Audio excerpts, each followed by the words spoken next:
আজকে আলোচনার বিষয় হচ্ছে আদর্শ সমাজ প্রতিষ্ঠায় যুবকদের করণীয়। এখন আপনারা বলবেন যে হুজুর আমরা তো বুড়া, আপনিও একদিন যুবক ছিলেন, ঠিক কিনা বলেন?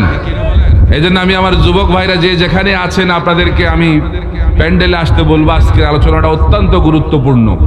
সামনের দিকটা কিভাবে আমরা চলবো কোরআন এবং হাদিসের আলোকে আমরা শুনবো ইনশাআল্লাহ। ভূমিকার দীর্ঘায়িত করব না, আমরা সরাসরি আলোচনার দিকে ঢুকে যেতে চাই। আমরা শুরুতে শয়তানের অস্ত্র থেকে আল্লাহর কাছে পানাহ চেয়ে সকলে পড়ছি আউযু বিল্লাহি মিনাশ শাইতানির রাজীম বিসমিল্লাহির রাহমানির রাহিম লাকাদ কানা লাকুম ফি রাসূলিল্লাহি উসওয়াতুন হাসানাহ লিমান কানা ইয়ারজুল্লাহা ওয়াল ইয়াওমাল আখিরাহ ওয়া যাকারাল্লাহা কাসীরা। সাদাকাল্লাহুল আযীম। সূরাতুল আহজাব মহাগ্রন্থ আল কোরআনের 33 নম্বর সূরা। এই সূরা আল্লাহ সুবহানাহু ওয়া তাআলা আয়াত দিয়েছেন 73টি। বিপুল সংখ্যক মুফাসসিরিনে কেরাম এই সূরাটিকে মাদানী সূরা হিসেবে গণ্য করেছেন। আমরা আজকে যে সূরা থেকে কথা শুনবো সেই সূরার নাম সূরাতুল আহজাব। প্রিয় ভাইরা আমার, আমরা আগে অর্থ করব, তারপর ব্যাখ্যায় যাব ইনশাআল্লাহ। আল্লাহ রাব্বুল আলামিন বলছেন, দেখেন এই সূরার 21 নম্বর আয়াতে আল্লাহ পাক বলছেন লাকাদ কানা লাকুম ফি রাসূলিল্লাহি উসওয়াতুন হাসানাহ লিমান কানা ইয়ারজুল্লাহ ওয়াল ইয়াউমাল আখিরা ওয়া যাকারাল্লাহা কাসীরা। যারা আল্লাহকে বেশি বেশি স্মরণ করে, আখিরাত দিবসকে যারা বিশ্বাস করে, আখিরাত আছে যারা মানে, আল্লাহকে বেশি বেশি স্মরণ করে, তাদের জন্যে, অর্থাৎ পারতপক্ষে আল্লাহ পাক কথা আমাদেরকে বলেছেন, ঠিক কিনা বলেন? আল্লাহ পাক বলছেন তোমাদের জন্যে তোমাদের রাসূলের মধ্যেই রয়েছে একমাত্র আদর্শ। কয় মাত্র আদর্শ? সকলে আমার সঙ্গে কথা বলেন, কয় মাত্র আদর্শ? কার মধ্যে? মুহাম্মদুর রাসূলুল্লাহ। আমরা অনেকে এখানে বলি সর্বোত্তম আদর্শ। না, সর্বোত্তম যদি আদর্শ বলি তাহলে বোঝা যায় আদর্শ আরো আছে। কি বলেন? অমুক তমুকের আদর্শ আছে। কিন্তু আমি যখন বলবো যে না, বিশ্ব নবী মুহাম্মদুর রাসূলুল্লাহ সাল্লাল্লাহু আলাইহি সাল্লাম আমাদের জন্য একমাত্র আদর্শ, কি ঠিক কিনা বলেন? তাহলে মুহাম্মদ সাল্লাল্লাহু আলাইহি সাল্লাম যদি একমাত্র আদর্শ হয়, তাহলে তার সেই আদর্শ দিয়ে যদি আমরা একটি সমাজ প্রতিষ্ঠিত করি, তাহলে এটাই তো হবে পৃথিবীর শ্রেষ্ঠ সমাজ। কি বলেন? প্রিয় ভাইরা আমার, মুহাম্মদ সাল্লাল্লাহু আলাইহি সাল্লাম এমন কিছু যুবক তৈরি করেছেন। এজন্য কোন আদর্শ সমাজ প্রতিষ্ঠার জন্য সবচেয়ে নির্ভরযোগ্য মাধ্যম হচ্ছে যুবকরা। কারণ যুবকরাই হচ্ছে সমাজের উলট পালটের মূল। একটা সমাজ ধ্বংস করার জন্য সবচেয়ে বেশি ভূমিকা পালন করে কারা? বলেন বলেন? যুবকেরা। আবার একটা সমাজকে সুসংগঠিত করার জন্য, আদর্শবান বানাবার জন্য সবচেয়ে অগ্রণী ভূমিকা পালন করে কারা? মুহাম্মদুর রাসূলুল্লাহ সাল্লাল্লাহু আলাইহি সাল্লামকেও সবচেয়ে বেশি সহযোগিতা করেছে কারা? বলেন? আল্লাহর নবী বলেন উসিকুম বিশাবাবে খায়রা ফাইন্নাহুম আরাক্কু আফইদা লাকাদ বাআসানি আল্লাহু বিল হানিফিয়াতিস সামহা ফাহালাফানি আশ-শাবাব ওয়া খালাফানি আশ-শুয়ুখ। আল্লাহর নবী, বিশ্ব নবী মুহাম্মদুর রাসূলুল্লাহ সাল্লাল্লাহু আলাইহি ওয়াসাল্লাম বলেন তোমরা যুবকদের ব্যাপারে কল্যাণকামী হও, কারণ এই পৃথিবীতে আল্লাহ রাব্বুল আলামিন আমাকে উদারতা ভালোবাসা দিয়া এই পৃথিবীতে পাঠাইছেন। পৃথিবীর বুকে ইসলামকে, দ্বীনকে প্রতিষ্ঠিত করার জন্য রব্বুল আলামিন আমাকে এই পৃথিবীতে পাঠালেন।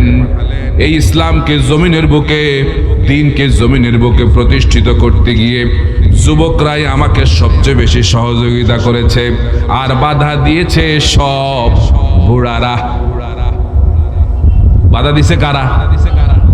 এখন অনেকের চেহারা একটু কালো হয়ে যেতেছে, বুড়ারা না। আপনারা বুড়ারা না। খেয়াল করে দেখেন, বিশ্ব নবী মক্কায় যখন দাওয়াত দেওয়া শুরু করলেন, সর্বপ্রথম যুবকরাই মুহাম্মদ সাল্লাল্লাহু আলাইহি ওয়াসাল্লামকে সহযোগিতা করেছে, ঠিক কিনা বলেন? আবু বকর ছিলেন যুবক, ওমর ছিলেন যুবক, ওসমান ছিলেন যুবক, হযরত আলী ছিলেন যুবক, আব্দুর রহমান ইবনে আউফ ছিলেন যুবক, তালহা ছিলেন যুবক। এই সমস্ত যুবকরাই আল্লাহর নবীকে সবচেয়ে বেশি সহযোগিতা করেছে আর বাধা দিয়েছে। আবু জেহেল, উতবা, শাইবা, মুগীরার গোষ্ঠীরা, এরা সব ছিল বুড়া। এরা সব বুড়ারাই মুহাম্মদ সাল্লাল্লাহু আলাইহি ওয়াসাল্লামকে বাধা দিয়েছে, আর যুবকরা সহযোগিতা করেছে মদিনার বুকে ইসলাম প্রতিষ্ঠিত করার জন্য। এই জন্য আল্লাহর নবী যুবকদেরকে সবচেয়ে বেশি ভালোবাসতেন। আমরা যুবকদেরকে ভালোবাসি কিনা বলেন? ভালোবাসা উচিত কিনা বলেন? কারণ রাসূল যুবকদেরকে সবচেয়ে বেশি ভালোবাসতেন। প্রিয় ভাইরা আমার, এক মজলিসে আল্লাহর নবী ওয়াজ করতেছিলেন, রাসূল তাকায়া দেখলেন দূরে একজন যুবক দাঁড়ায় আছে, বসার জায়গা নাই। হাদিস শরীফের মধ্যে এসেছে, আন জারির ইবনে আব্দুল্লাহ, হযরত জারির ইবনে আব্দুল্লাহ রাদিয়াল্লাহু তাআলা আনহু থেকে হাদিস খানা বর্ণিত। তিনি বলছেন, আমি দাঁড়ায়া ছিলাম, বসার কোনো জায়গা পাই নাই। বিশ্ব নবী তার পবিত্র চাদরখানা আমার দিকে নিক্ষেপ করলেন আর বললেন, ইজলিস ইয়া জারির, জারির তুমি দাঁড়ায় আছো কেন? আমার এই চাদরের মধ্যে বসো। আল্লাহু আকবার। জারিরের চোখ দিয়ে দরদর করে পানি বের হয়ে গেল। আমি একজন সাধারণ যুবক, অথচ বিশ্ব নবী যার কদম চুমতে পারলে সারা পৃথিবী ধন্য হয়, সেই বিশ্ব নবী আমার জন্য নিজের আপন চাদরটা আমার দিকে নিক্ষেপ করলেন। জারির চাদরখানা নিলেন, ফাদাম্মাহু ওয়া কাব্বালাহু সুম্মা রাদ্দাহু আলা নবী সাল্লাল্লাহু আলাইহি ওয়াসাল্লাম। জারির চাদরখানা নিলেন, চুমু খেতে লাগলেন, বুকের মধ্যে লাগাতে লাগলেন আর বললেন, ইয়া রাসূলুল্লাহ, ইয়া হাবিবাল্লাহ, পৃথিবীর কোন মানুষ কি আপনার চাদরে বসতে পারে?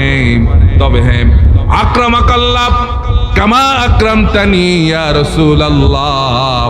ওগো আল্লাহর নবী, আল্লাহ রাব্বুল আলামিন আপনার সম্মান আরো বাড়ায়া দেখ, যেভাবে আপনি আজকে এই ভরা মজলিসে আমার সম্মান বাড়ায়া দিলেন। যুবকদেরকে আল্লাহর নবী অত্যন্ত ভালোবাসতেন। এই জন্য যুবকরাও রাসূলকে ভালোবাসতেন। যুবকরা রাসূলের জন্য জীবন পর্যন্ত দিয়ে দেওয়ার জন্য তারা প্রস্তুত ছিলেন, ঠিক কিনা বলেন? কারণ রাসূল হচ্ছে আমাদের ঈমান। কি বলেন? রাসূল আমাদের কি? কথা বলেন। কারণ রাসূল যে আমার ঈমান, আমার নেতা, এই বিশ্বাস যদি আমার মধ্যে যদি না থাকে, কার্যকার্যে যদি না থাকে, আমার ঈমান থাকবে? কথা বলেন, ঈমান থাকবে? যুবকরাও রাসূলকে ভালোবাসতো। মক্কায় আবু জেহেল, উতবা, শাইবার, মুগীরার গোষ্ঠীর রাসূলকে প্রচন্ড পরিমাণে কষ্ট দিয়েছে। রাসূল মদিনায় চলে গেলেন 13 বছর পরে। মদিনায় যখন আল্লাহর নবী গেলেন, তখন সেখানে দ্বিতীয় হিজরিতেই একটা যুদ্ধের রণদামামা বেজে উঠল। সে যুদ্ধের নাম হচ্ছে বদর। যুদ্ধের নাম কি? বদর। এই বদরের যুদ্ধে রাসূল করিম সাল্লাল্লাহু আলাইহি সাল্লাম সাহাবায়ে কেরামদেরকে প্রস্তুত করছেন। রাসূল করিম সাল্লাল্লাহু আলাইহি সাল্লাম নতুন নতুন সাহাবী, সবেমাত্র নতুন ইসলাম গ্রহণ করেছে। বেশিরভাগ যুবক মানুষ, সব যুবক। এদেরকে কিভাবে নতুন যুদ্ধের কথা বলবে? তারা ইতিমধ্যে এরকম যুদ্ধে তারা কখনো অংশগ্রহণ করে নাই, সবেমাত্র মুসলমান হয়েছে। তাদেরকে যুদ্ধের কথা কেমনে বলবে? রাসূল সাল্লাল্লাহু আলাইহি সাল্লাম সমস্ত সাহাবায়ে কেরামদেরকে একত্রিত করে বলছেন, কুমু ইলাল জান্নাতি আরদুহাস সামাওয়াতি ওয়াল আরদ। যে সাহাবীরা, শোনো, তোমরা আমার সঙ্গে এমন এক জান্নাতের দিকে চলো যে জান্নাতের বিশালতা আসমান এবং জমিনের চাইতেও বড়। সুবহানাল্লাহ বলেন। ফাকালা উমাইর ইবনুল হামাম রাদিয়াল্লাহু তাআলা আনহু বাখ বাখ। উমাইর ইবনুল হামাম রাদিয়াল্লাহু তাআলা আনহু তিনি বললেন বাখ বাখ হাজি লুগাতিল মুহাল্লিয়া, এগুলো হচ্ছে আরবদের আঞ্চলিক শব্দ। আমরা যেমন কোনো আশ্চর্য শব্দ শুনলে আমরা কি বলি? বাহ বাহ, কি আশ্চর্যের কথা। উমাইর ইবনুল হামাম বললেন বাহ বাহ। রাসূল বলেন লিমা তুবাহবিহ, কেন তুমি আশ্চর্য হলা?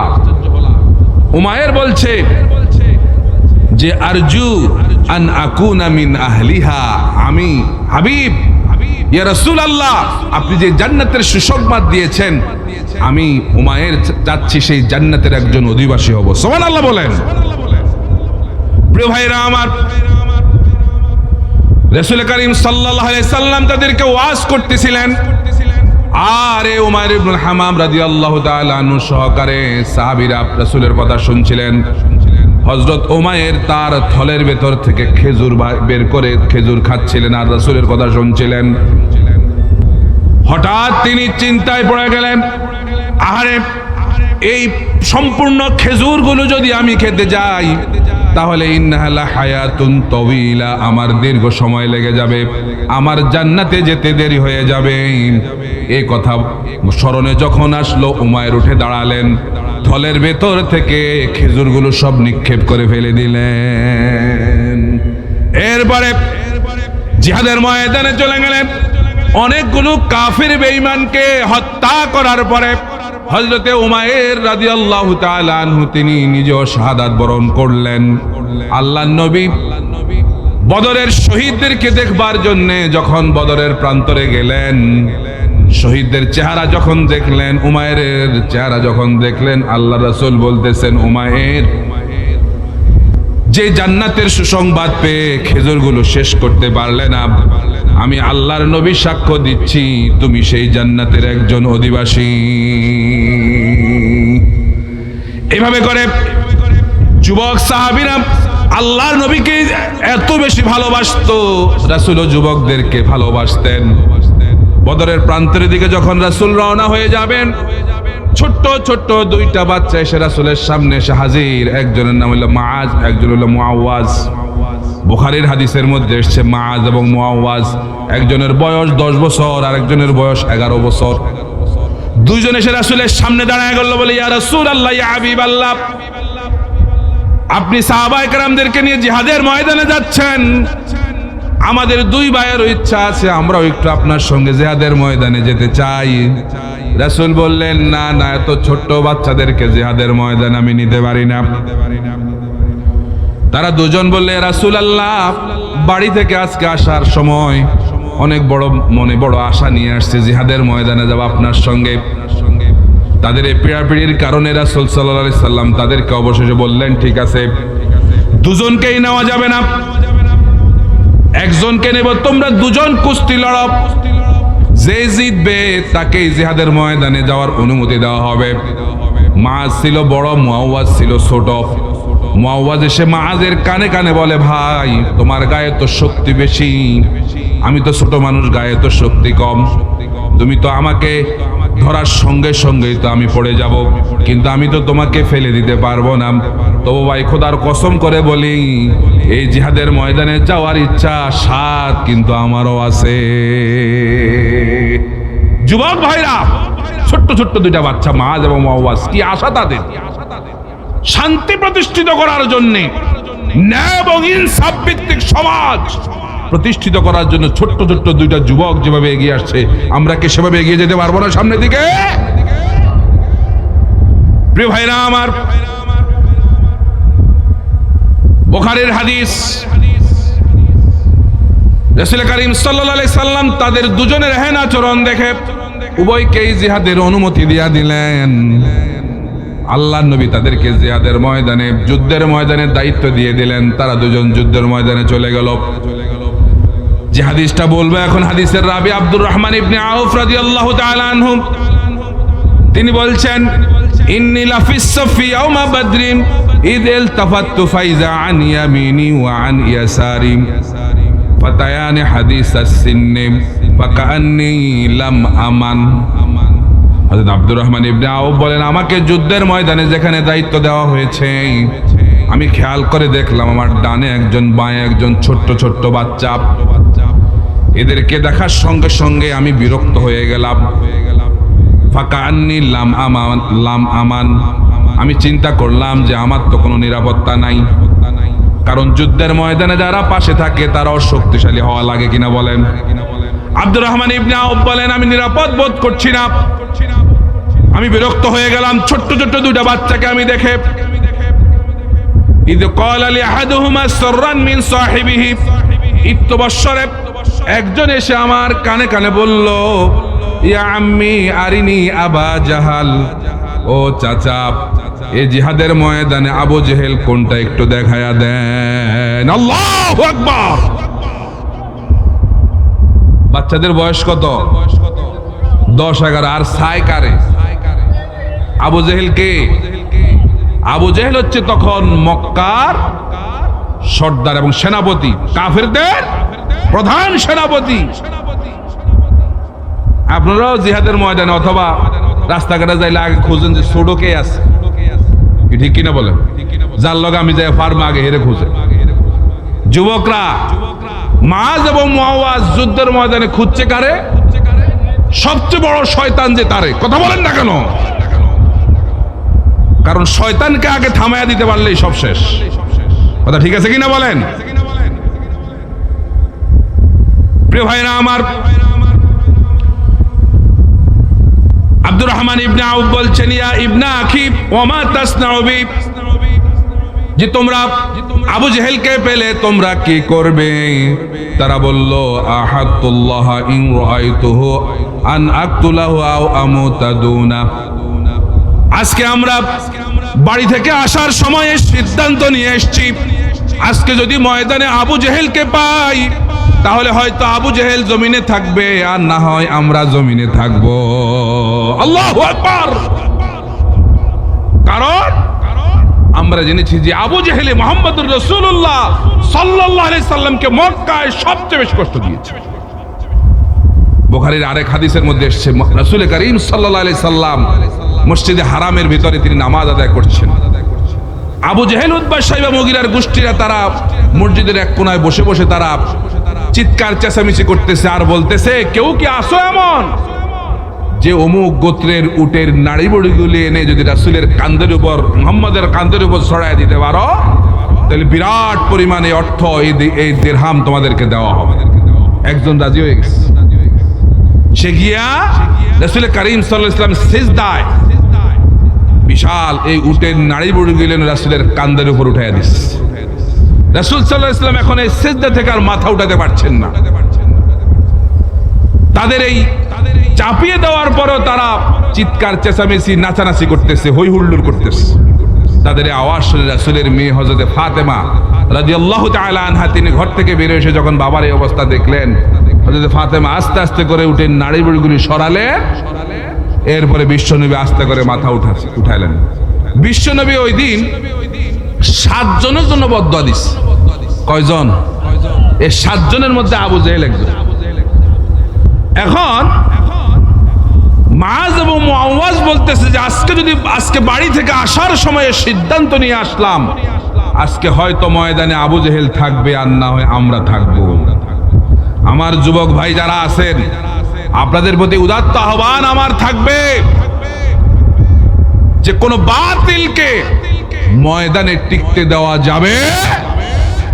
কারণ কোরআন হাদিস পড়ে, ইসলামের ইতিহাস ঐতিহ্য পড়ে আমরা এটাই শিখলাম, যদি আদর্শ সমাজ প্রতিষ্ঠিত করতে হয় তাহলে যে সমাজে যারাই বাধা দিবে, কোরআনের সমাজ প্রতিষ্ঠিত করতে গেলে যারাই বাধা দিবে তাদের সে বাধার মোকাবেলা করা লাগবে। ঠিক কিনা বলেন?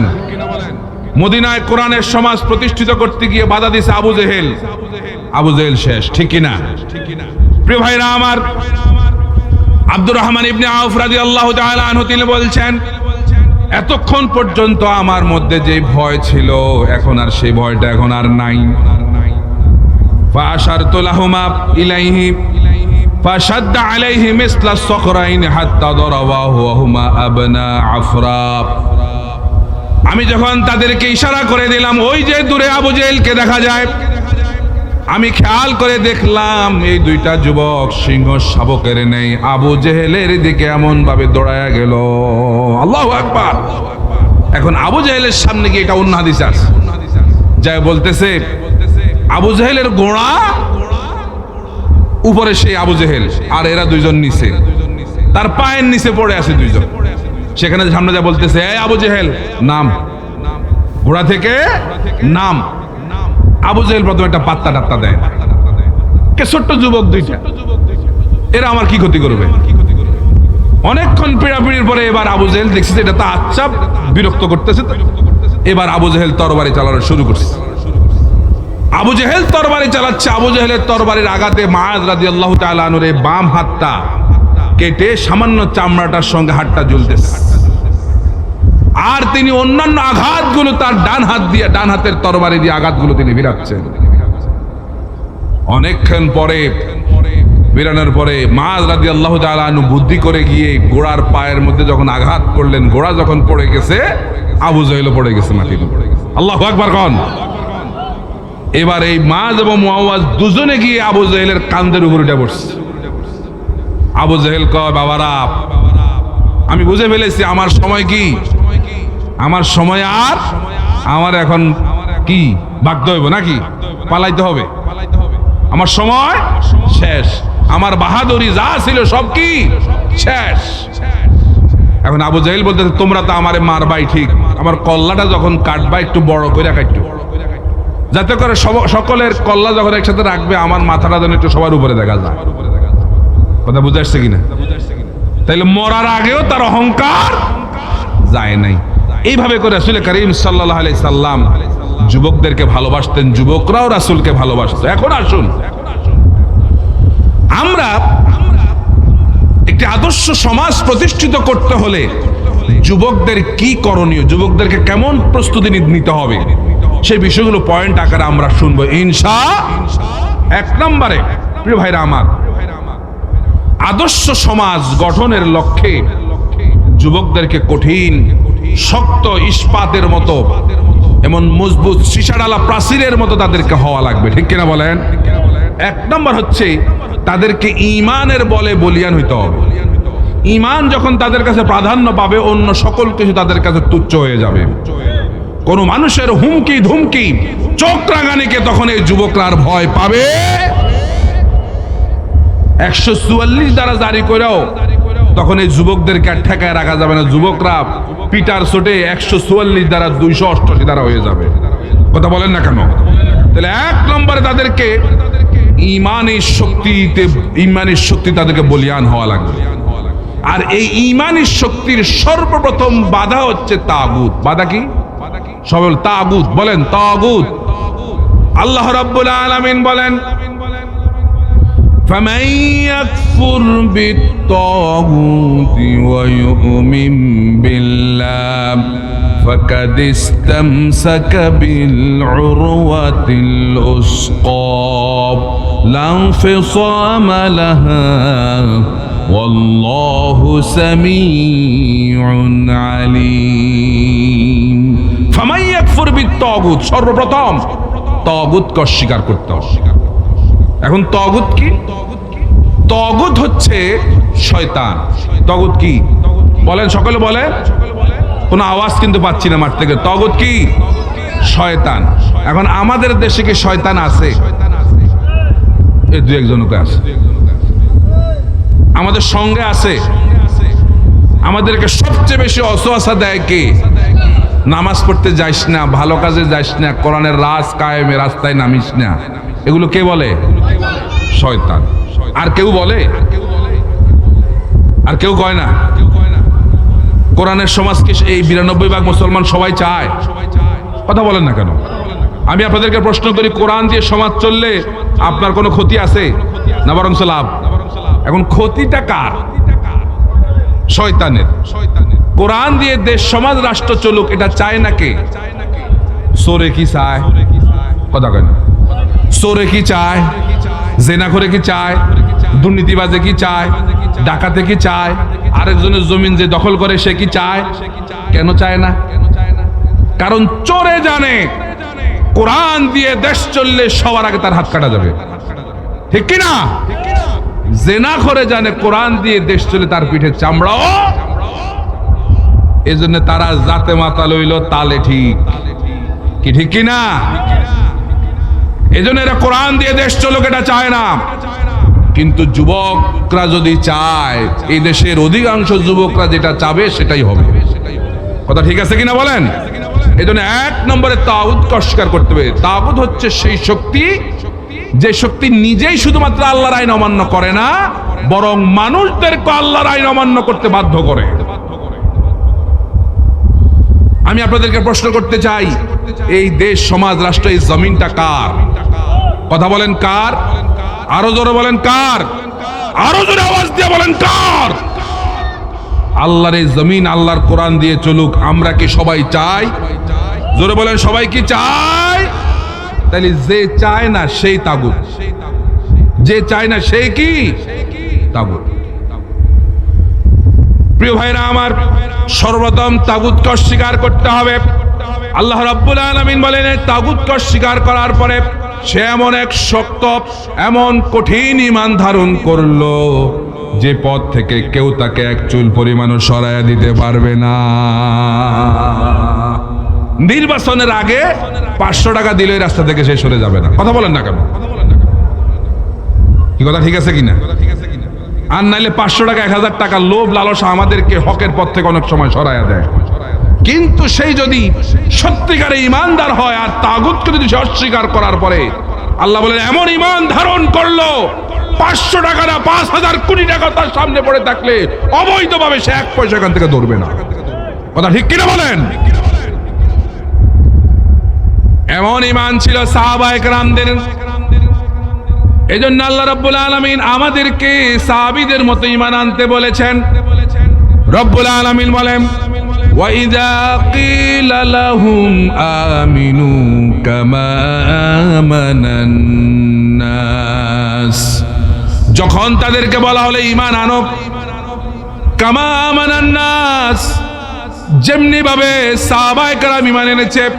সমস্ত তাফসীরের কিতাবগুলোর মধ্যে এসেছে, তাফসীরে কবির, তাফসীরে মারিফুল কোরআন, এরপরে তাফসীরে ফি জিলালিল কোরআন, তাফসীর ইবনে কাসির, তাফসীরে জালালাইন, সমস্ত তাফসীরের কিতাবগুলোর মধ্যে এসেছে আল্লাহ রাব্বুল আলামিন এখানে কামা আমানান নাস দ্বারা যাদেরকে বুঝাইছেন, সমস্ত মুফাসসিরিন কেরাম একমত যে কামা আমানান নাস দ্বারা আল্লাহ রাব্বুল আলামিন সাহাবায়ে কেরামদেরকে বুঝিয়েছেন।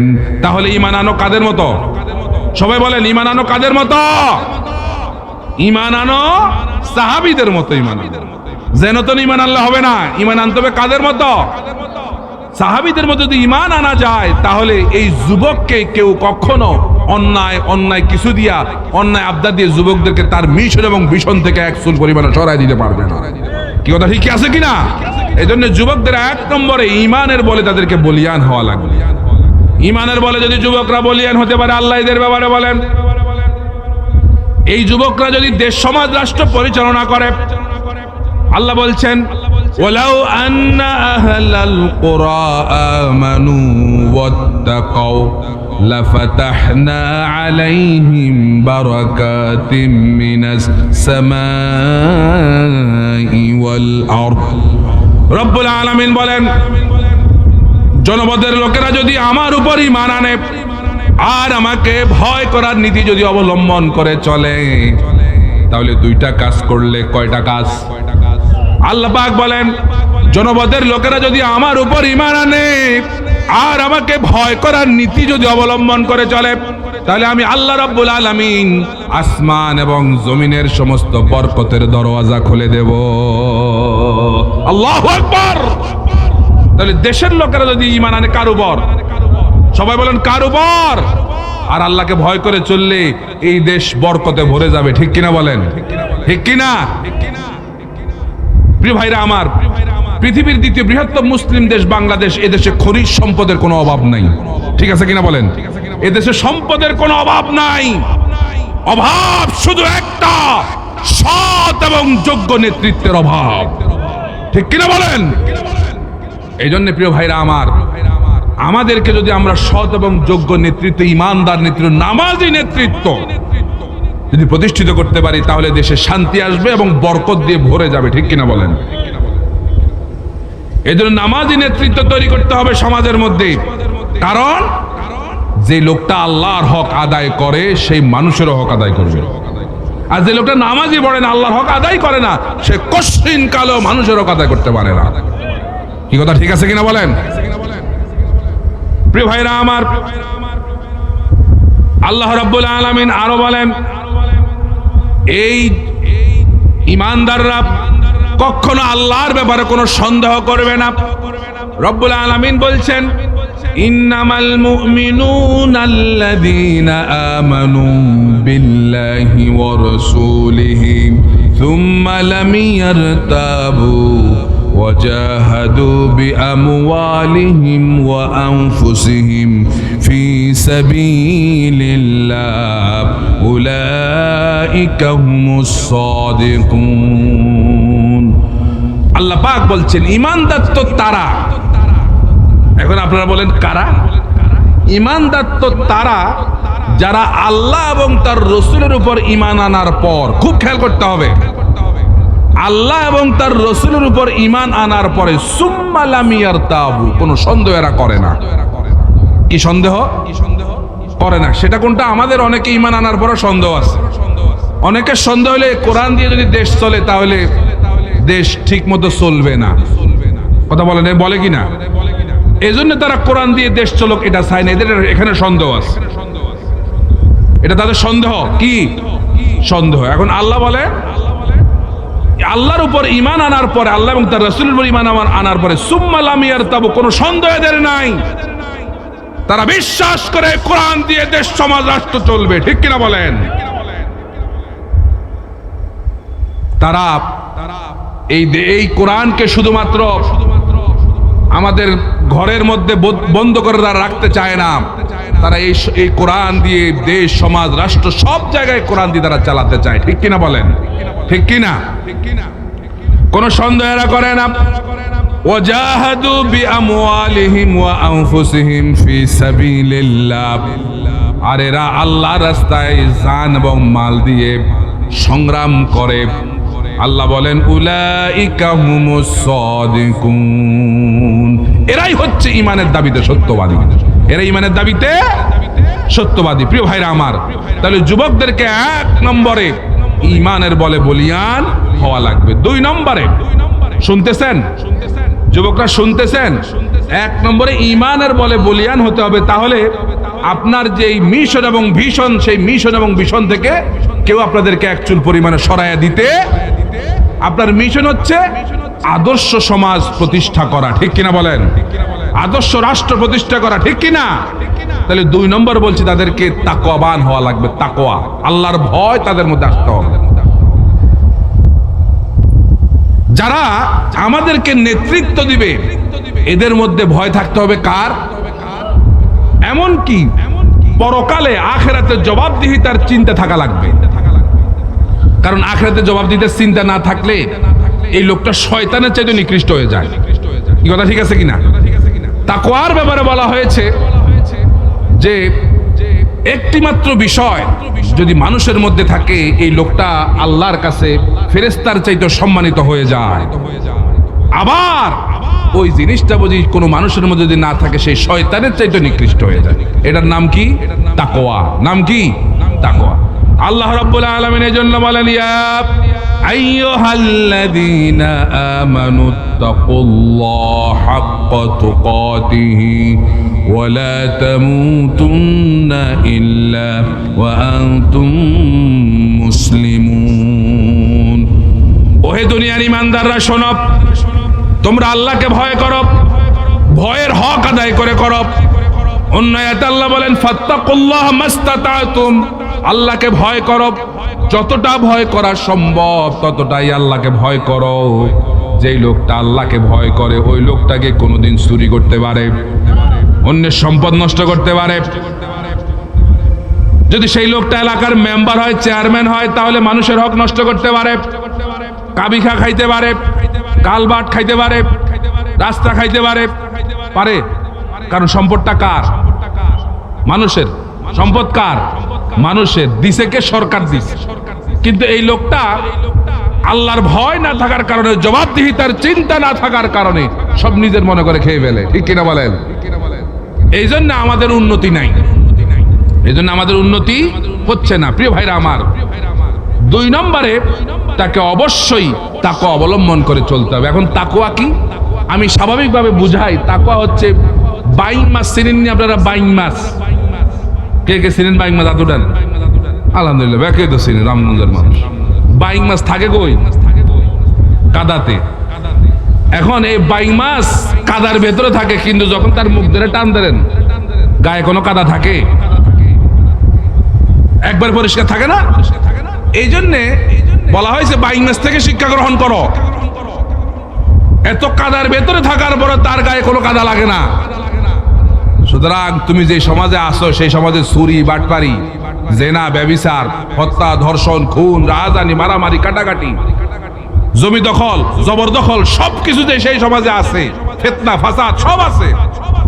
বাইং মাছের গায়ে যেরকম কাদা লাগে না, তুমিও তোমার সমাজে ফিতনা, ফাসাদ এগুলো তোমার গায়ে লাগায়ও না। কি কথা ঠিক আছে কিনা বলেন? প্রিয় ভাইরা আমার, এই জন্যে ওমর ইবনুল খাত্তাব রাদিয়াল্লাহু তাআলা আনহু উবাই ইবনে কাবকে একবার প্রশ্ন করলেন যে মা হিয়া তাকওয়া, তাকওয়াটা কি? তিনি বলেন আমা সালাকতা তরিকান যা শাওকা ক্বালা বালা। যে ওমরকে বললেন, উবাই ইবনে কাব ওমরকে বললেন যে আপনি কোন কাঁটাযুক্ত রাস্তা দিয়ে আপনি কোনোদিন চলছেন? হ্যাঁ চলছি। কিভাবে চলছেন? ফামা সনাতা। তিনি বলেছেন শাম্মারতু ওয়াজতাহিদতু, যে আমি এই রাস্তা দিয়ে যখন চলছি কাঁটাগুলোকে আস্তে আস্তে সরায়া সরায়া আমি রাস্তা দিয়ে চলছি। এটাই তাকওয়া। আপনি যেখানেই থাকবেন, যে সমাজে থাকবেন, সেখানে নানান ফিতনা ফাসাদ আছে। চতুর্দিক থেকে আপনার সামনে লক্ষ লক্ষ কোটি কোটি টাকার বান্ডেল আপনার সামনে আসতেছে। কথা কন না কা? আর কথা কয় না? হুজুর আমগরে তো লক্ষ লক্ষ লক্ষ টাকার বান্ডেল দেয় না, আমগরে দিলে 500 টাকা এনে দেয়। তাহলে 500 টাকা দিলে সে 500 টাকা নিয়ে যাবেন। কে কে 500 টাকা নিবেন? আদোটান তো দেখি। ওরে একজনও নিবেন না। আল্লাহ আমাদেরকে মাফ করুক, বলে আমিন। আচ্ছা ধরেন 500 টাকা নিয়া, 500 টাকা নিয়া একজনকে আপনি সুপারিশ করলেন, সে আপনার সুপারিশ পায়া আপনার এলাকার দায়িত্ব পাইছে।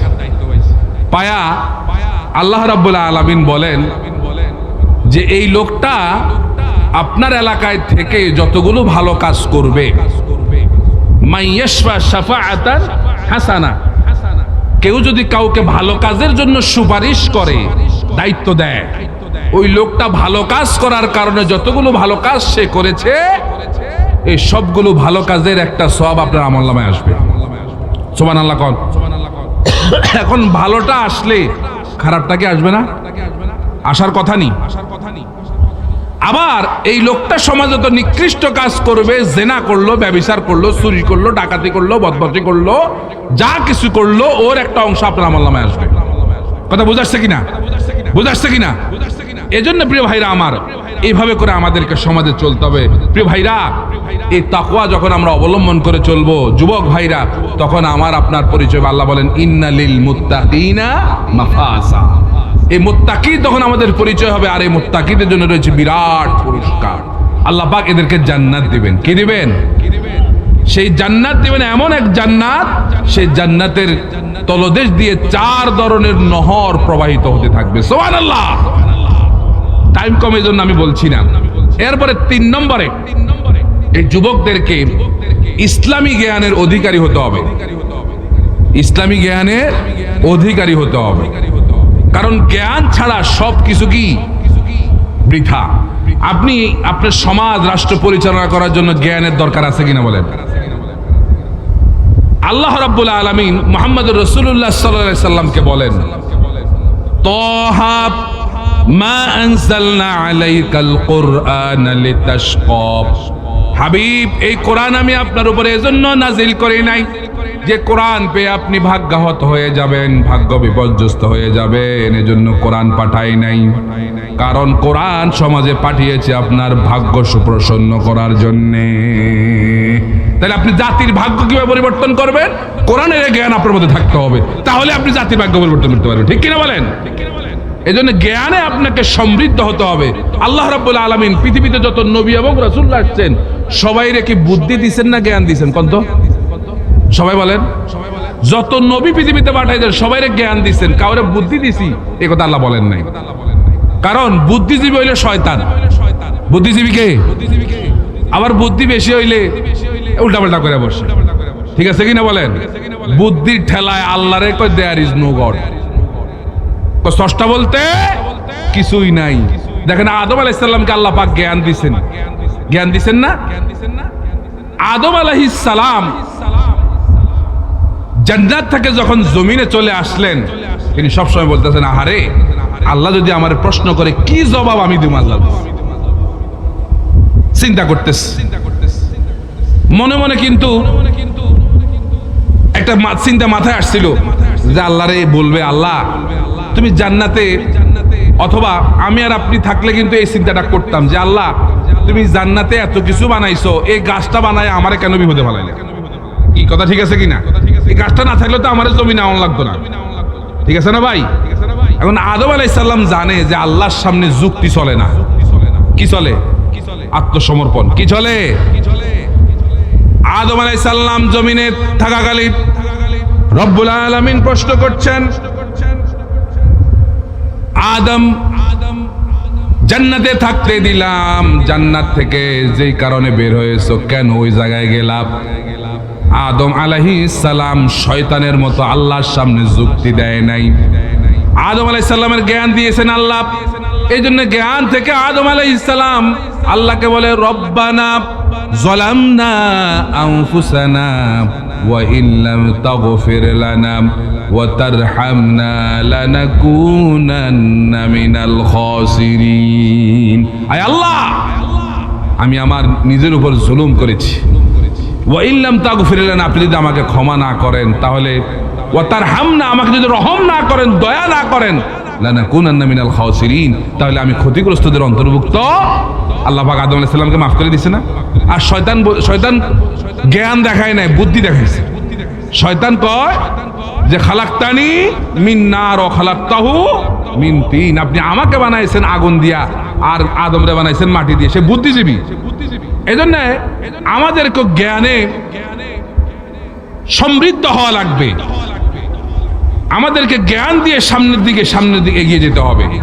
এরপরে 4 নম্বরে আমাদের যুবকদের অজ্ঞাত আয়ুষ্কাল সম্পর্কে আমাদেরকে সতর্ক থাকতে হবে। যে কোনো মুহূর্তে মৃত্যু এসে যেতে পারে। ঠিক কিনা বলে? মৃত্যু আসার আগেই আমাদেরকে প্রস্তুতি নিতে হবে। 5 নম্বরে আমানতের ব্যাপারে আমাদেরকে সতর্ক থাকা লাগবে। এই সমাজ, এই রাষ্ট্র, এই পরিবার, এই দেশ, এই সকল কিছু আমাদের কাছে আমানত। ঠিক কিনা বলেন? এই আমানতটা কার? আল্লাহর। এই জন্য যুবকদেরকে আমানতদার হওয়া লাগবে। একটা আদর্শ সমাজ প্রতিষ্ঠিত করতে হলে যুবকদেরকে কি হতে হবে? আমানতদার। আমানতদার যদি তারা হতে পারে তাহলে তারা একটি সুন্দর সমাজ প্রতিষ্ঠিত করতে পারবে। প্রিয় ভাইরা আমার, এখন এই যুবকরা যখন আমানতদার হয়ে যাবে, আল্লাহ পাক এদেরকে বলেন, ঠিক আছে শোনো, কুনতুম খায়রা উম্মাতিন উখরিজাত লিন-নাস তা'মুরুনা বিল মা'রুফ ওয়া তানহাউনা আনিল মুনকার ওয়া তু'মিনুনা বিল্লাহ। তোমরাই শ্রেষ্ঠ জাতি, আর তোমাদেরকে মানুষের কল্যাণে এই পৃথিবীতে পাঠানো হয়েছে। তোমরা মানুষদেরকে ভালো কাজের আদেশ দিবে, অন্যায় কাজ থেকে মানুষদেরকে ফিরাবে।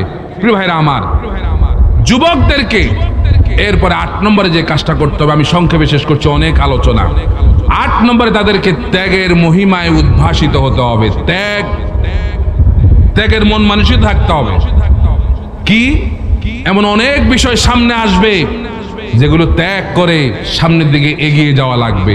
আপনার সময়, আপনার সকল শক্তি, আপনার চিন্তা, আপনার চেতনা, আপনার মনন, সকল কিছুকে দিন প্রতিষ্ঠার কাজে, এমনকি আদর্শ সমাজ প্রতিষ্ঠার কাজে আপনাকে ব্যয় করা লাগবে। ঠিক কিনা বলেন?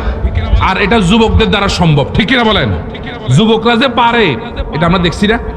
কথা বলেন না, আস্তে কথা। যুবকরা পারে?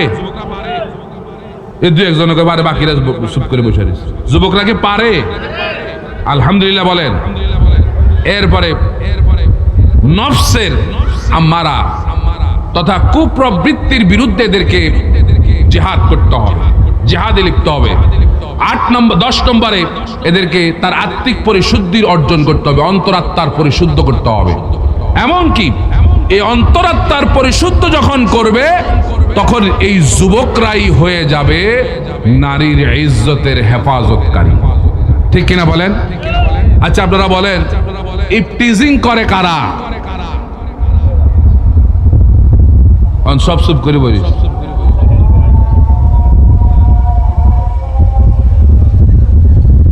আল্লাহু আকবার, আল্লাহ।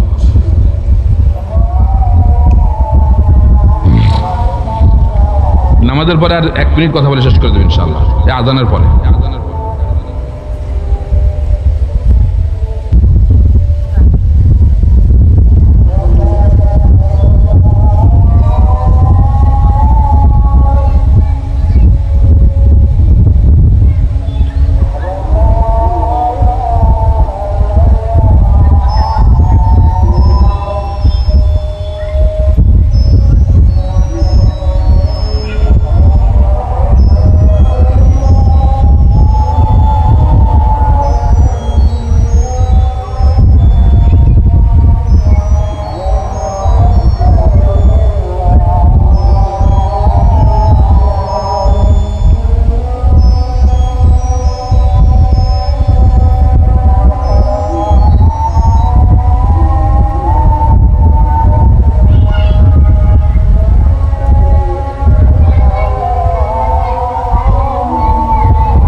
তাহলে প্রিয় ভাইরা আমার, একটা মসজিদের আজান বোধ শেষ হয়েছে নাকি? তো যাই হোক, আমরা সকলে একটা জবাব দিয়েছি। তা আমার আলোচনা একেবারে শেষ পর্যায়ে, আলোচনাও শেষ। 11 নম্বর যে কথাটা বললাম, যে যুবকদেরকে তাদের অন্তরাত্মার পরিশুদ্ধ করার জন্য বেশি বেশি আল্লাহর কোরআন সবচেয়ে বেশি তেলাওয়াত করতে হবে। ঠিক কিনা বলেন যুবকরা? আল্লাহ রাব্বুল আলামিন আমাদের এই যুবকদেরকে তৈরি করুক এবং আগামীর সুন্দর সমাজ প্রতিষ্ঠায় এই যুবকরা যাতে সবচেয়ে বেশি ভূমিকা পালন করতে পারে, অগ্রণী ভূমিকা পালন করতে পারে, এই জন্য যুবকদেরকে এখন থেকে প্রস্তুতি নিতে হবে। আজকে যে 11টা পয়েন্টের উপর কথা বললাম, এই 11টা পয়েন্টে যদি যুবকরা যদি এগিয়ে আসতে পারে, ইনশাআল্লাহ সেদিন বেশি দূরে নয়, আমার দেশে কোরআনের রাজ কায়েম হবে আমরা সবাই চাই এই কোরআন দিয়ে দেশ চলুক, আমরা সবাই চাই। আল্লাহ রাব্বুল আলামিন প্রিয় মাতৃভূমি অন্তত একবার আল্লাহর কোরআন দিয়ে দেশ চলছে, এটা যেন আমরা দেখে যেতে পারি। আল্লাহ যেন আমাদেরকে সেই তৌফিক দান করে। সকলে বলে আমিন। এবং যুবকদের জন্য সব সময় দোয়া করবেন, আল্লাহ পাক যেন যুবকদেরকে নেক হায়াত দান করে। আমরা সকলে বলে আমিন। আকুলু কওলি হাযা ওয়াস্তাগফিরুল্লাহ লি ওয়া লাকুম ওয়া লিসাইরিল মুসলিমিনা মিন কুল্লি জামবিন ফাস্তাগফিরুহু ইন্নাহু হুয়াত তাওয়াবুর রহিম।